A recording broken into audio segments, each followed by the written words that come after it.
You ask Tiger to calculate. This deals with linear inequalities with one unknown.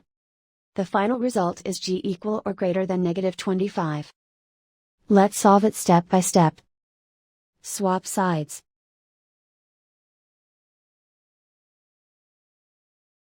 Isolate the g. Divide both sides by -4. Whenever you multiply or divide by a negative, reverse the inequality sign.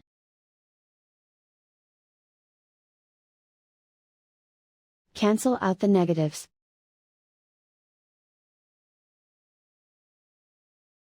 Simplify the fraction.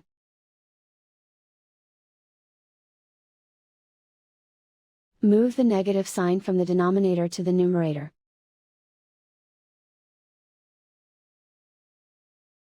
Find the greatest common factor of the numerator and denominator.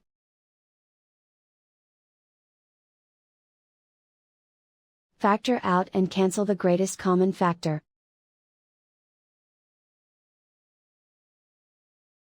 Plot the solution on a coordinate grid.